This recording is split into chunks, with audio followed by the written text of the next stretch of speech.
피해자 유가족분들에게 전 진심으로 죄송합니다.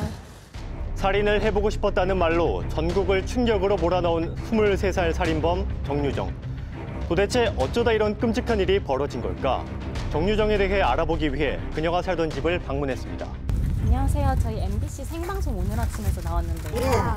이건 뉴스로 알아도 말하기 끝나는데. MBC 생방송 관련했습니다. 몰라요. 말하기를 꺼려하는 주민들. 수소문 끝에 어렵게 정유정에 대해서 알고 있다는 주민을 만날 수 있었습니다. 내가 한 며칠 전에 그 이 집에 왔더라. 경찰이 와가 이 집 문이 열렸더라. 아저씨가 나갔더라. 경찰 남자 둘이 계좌고. 근데 오늘 여기서 사고가 났지. 이 집에 막 문을 열리니 안 보긴 봤어요. 갑자기 찾아온 경찰을 보고 놀란 건 주민들도 마찬가지였다는데요. 내가 가는 사람이 이거 피가 묻은 게 있네 하면서 쓰레기통에서 혈흔 묻었는 거 나와서 50m가 몇 개를 묻었네. 침대 소파에서 카바하고 여러 가지 많이 왔어. 얘네들 불화성이가 그거 하고 막 피가 엄청 많이.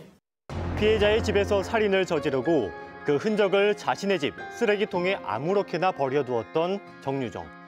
들킬 걱정은 애초부터 하지도 않았던 걸까요?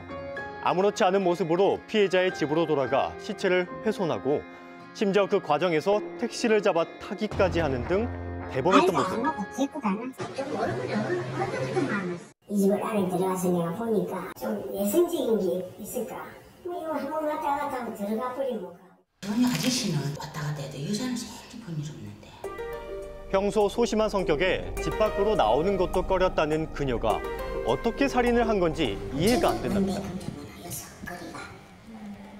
여기서 승용차까지는 그래도 30분 가야 돼요. 함정구 경계가 여기서 가면 한 30분. 게다가 복잡한 이동 동선에 대해서도 의문이 많습니다. 제작진은 실제 사건 당일 정유정의 동선을 직접 확인해 보기로 했는데요. 피해자의 집에서 본인의 집까지 이동하는 데 걸린 시간만 30분. 시체 처리를 위해 준비한 여행 가방을 들고 나와 그 상태로 마트에 들러 락스와 비닐봉지, 흉기 등을 구입하는 데까지 약 1시간이 걸렸습니다. 그러고선 다시 또 피해자의 집까지 이동하는 데 30분. 택시를 타고 시신을 유기하기 위해 낙동강변으로 이동하는 데도 30분이 걸렸습니다. 본인 차가 없다는 걸 감안하면 더 길어질 이동 시간. 반면 살인과 시체를 훼손하는 데 걸린 시간은 길어봐야 서너 시간. 초범이라는데 이게 가능한 일일까요? 범죄 프로그램이나 내용을 보고 사전에 시뮬레이션을 했다면 시간상으로 그렇게 촉박한 시간은 아니었다고 보여집니다. 오랜 시간에 걸쳐 살인을 끊임없이 연습했을 거라는 의견. 그런데 이런 치밀한 모습과는 달리 시체 유기에는 허술한 점이 많았는데요.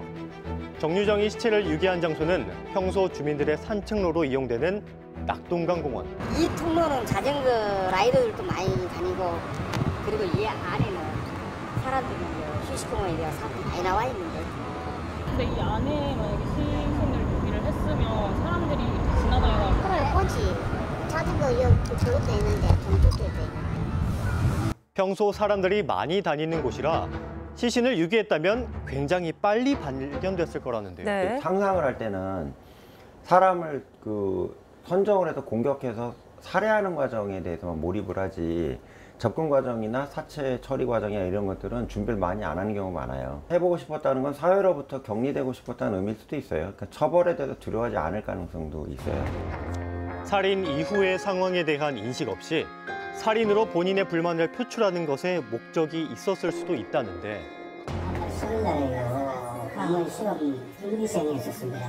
독서실, 도서관, 이거에 가서 공부하는 과정이 있었습니다. 정말 자신의 삶에 대한 불만을 살인이라는 최악의 방법으로 표출한 걸까요? 그 어떤 변명을 해도 정당화될 수 없는 그녀의 범죄. 이 사건에 대해서는 불쌍한 피해자, 진짜 꽃도 못 피워보고 돌아가신 피해자에 집중해야 되는 거고, 그다음에 가해자에 대해서는 아주 악질적이고 모르는 사람을 그렇게 죽여버렸잖아요. 그건 처벌해야 되는 거고.